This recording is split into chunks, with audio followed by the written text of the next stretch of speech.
tuangkan adonan rahasia ini, kamu bisa bikin kue yang meskipun udah dingin, tapi bisa tetap lembut dan empuk. Mau tahu nggak rahasianya apa? Simak videonya.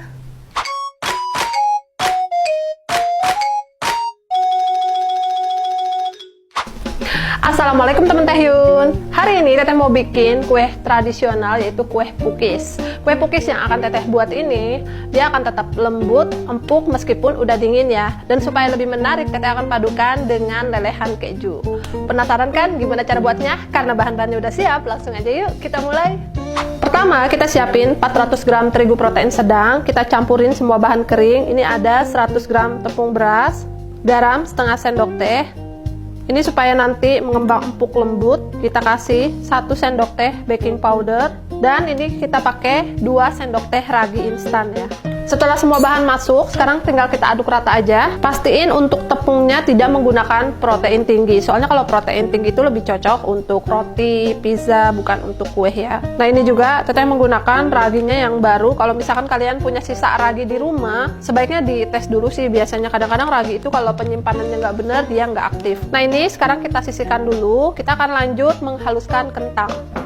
Siapin 135 gram kentang, abis itu dikukus, dan sekarang kita masukin ke dalam chopper atau blender. Di sini Teteh menggunakan kentang supaya teksturnya itu tetap empuk, tetap lembut ya. Tambahin santan biar gurih. Ini pakai 500 ml. Kalau mau pakai yang santan instan, pakai yang 200 ml ditambahin air sampai 500. Nah lanjut, ada 200 gram margarin yang udah dilelehkan. Boleh juga kalau mau lebih premium kalian pakai mentega ya. Semuanya udah masuk, sekarang tinggal kita halusin aja barengan.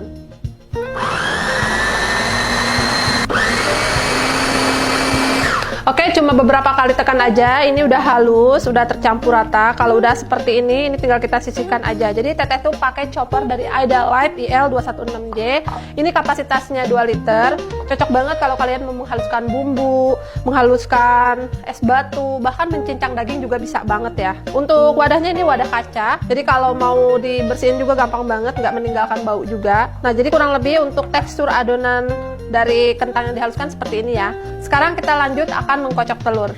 Siapin 4 butir telur, terus kasih 200 gram gula pasir. Biar nggak bau amis, Teteh punya tips, pastiin pilih telurnya itu yang masih fresh, cirinya kuningnya masih bagus. Ini pecah tadi karena dituang aja ya. Selanjutnya dikasih pasta vanila. Ini kita pakai sekitar setengah sendok teh aja. Ketiga bahan ini selanjutnya kita kocok dengan kecepatan tinggi sampai mengembang putih, kental, dan berjejak.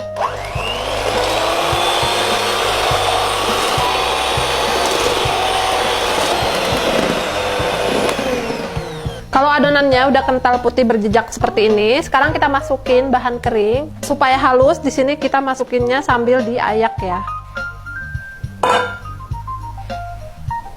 Ini kita masukin secara bertahap. Di sini akan Teteh bagi dalam 3 tahap, sambil bergantian dengan kentang yang udah dihaluskan tadi. Ini sambil dinyalakan dengan kecepatan rendah. Masukin lagi.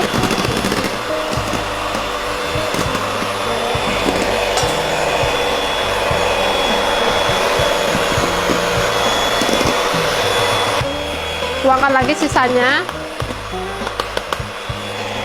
Jadi ini tuh Teteh pakai hand mixer dari Idalife ya. Ini punya 5 kecepatan plus turbo. Jadi kalian bisa pilih kecepatannya sesuai bahan yang akan kalian kocok gitu adonannya. Nah kalau udah seperti ini kita hentikan dan kita ganti dengan menggunakan spatula supaya yang bagian pinggirannya ini bisa tercampur dengan baik. Sekarang kita aduk adonannya, kalau bisa di folding ya, atau diaduk balik kayak gini supaya yang bagian bawah juga teraduk. Kalau udah lembut dan tercampur rata seperti ini, sekarang langsung aja ini kita diamkan dulu selama 1 jam ya. Fungsi adonan didiamkan terlebih dahulu supaya teksturnya itu nanti lebih empuk, lebih lembut. Makanya harus didiamkan, dan biar ini lebih aman, nggak kena lalat dan nggak terkontaminasi udara juga, kita akan tutup dengan plastik wrap. Yang nggak punya boleh juga pakai kain. Sekarang kita akan diamkan selama 1 jam biar waktunya tepat. Di sini Teteh mau pakai multifunction timer dari Idalife. Ini tinggal tekan tombol jam aja. Tuh, 1 jam dari sekarang. Tinggal tekan start aja. Jadi ini cocok banget kalau kita pakai multifungsi timer ini bisa untuk mengukur waktu memasak atau alarm bangun tidur, dan ini juga tinggal kita tempelin aja. Sambil nunggu adonan didiamkan, sekarang kita siapin keju untuk toppingnya. Di sini Teteh pakai keju yang melt ya, supaya nanti tuh dia itu pas digigit itu benar-benar melting, lumer gitu. Nah ini untuk kejunya, Teteh akan tunjukin untuk potongannya ya. Kita buka dulu. Nah biasanya kalau keju yang melt kayak gini kan dipotongnya dia agak-agak lumer gitu ya. Saran Teteh masukin ke kulkas dulu biar gampang dipotongnya. Oke, biar rapi kita potongnya. Yang bagian sini kita sisihkan. Ini juga. Ini bisa dipakai buat topping roti dan lainnya ya, jadi tetap disimpan. Nah sekarang kita potong memanjang kayak gini.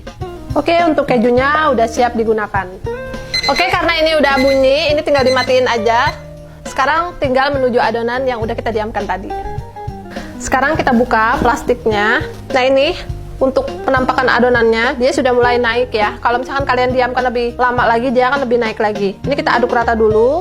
Karena Teteh pengen ada dua varian, jadi akan Teteh bikin varian original sama yang pandan. Kita pisahin dulu yang untuk original.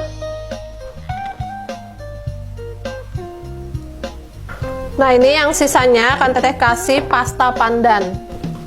Aduk rata.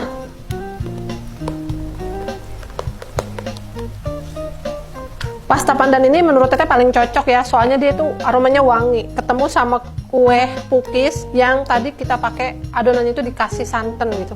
Kalau udah nyampur, ini udah siap kita cetak atau kita panggang langsung di cetakannya.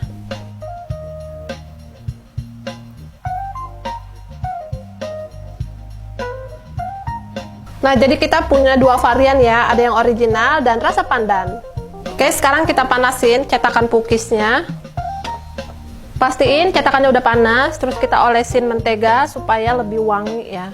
Sekarang kita tuang adonannya setinggi setengah cetakan.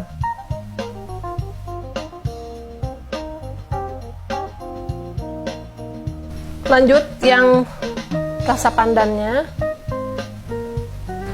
Sekarang kita tunggu dulu sampai adonannya itu lebih naik dan muncul pori-pori ya. Tuh lihat teman-teman, tadi kan Teteh isi setengahnya. Jadi kalau udah panasnya merata, dia akan naik adonannya seperti ini. Kalau kalian ngisinya kebanyakan, nanti akan luber. Ini udah muncul pori-pori dan udah naik juga. Sekarang baru kita kasih topping ya. Jadi untuk ngasih toppingnya jangan langsung di awal, karena nanti si kejunya itu bakalan tenggelam ke bawah.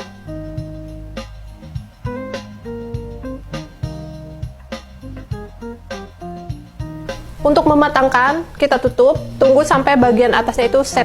Oke, ini udah mateng. Nih bagian atasnya itu udah set ya. Sekarang tinggal kita angkat aja. Kita angkat dari yang paling pertama kita tuang.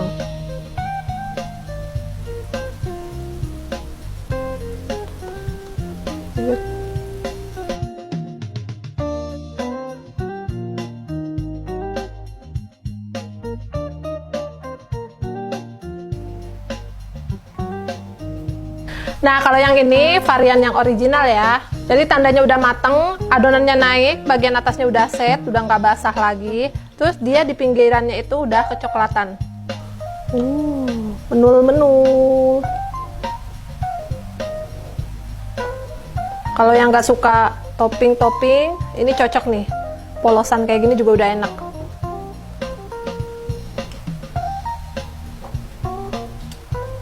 Oke, ini dia udah jadi pukis kentang kita ya. Pukisnya super lembut dan ini hasilnya itu dapat 35 pukis. Sekarang kita tinggal cobain. Ini ada dua varian, ada yang original sama isian keju. Kita buka yang varian keju ya. Lihat deh, lumer banget kejunya. Ini cocok banget sih buat cheese lover. Kita coba. Ini dimakan anget-anget enaknya ya. Bismillahirrahmanirrahim. Empuk, lembut. Meskipun tadi kita pakai gulanya lumayan banyak ya, ini sama sekali nggak yang manis-manis bikin enak gitu. Nggak, dipaduin sama keju cocok banget. Pukisnya wangi, empuk, lembut, pokoknya cocok banget buat disajikan acara arisan, acara keluarga, atau disajikan untuk temen ya. Oke deh teman-teman, itu dia cara bikin pukisnya. Ternyata simple dan gampang banget. Adonannya tinggal divariasikan aja, mau rasa coklat, rasa mocha, boleh banget. Jadi langsung aja di-recook di rumah. Semoga kalian suka dan semoga berhasil. Terima kasih udah nonton video ini sampai selesai. Teteh pamit dulu, sampai jumpa di video berikutnya. Wassalamualaikum.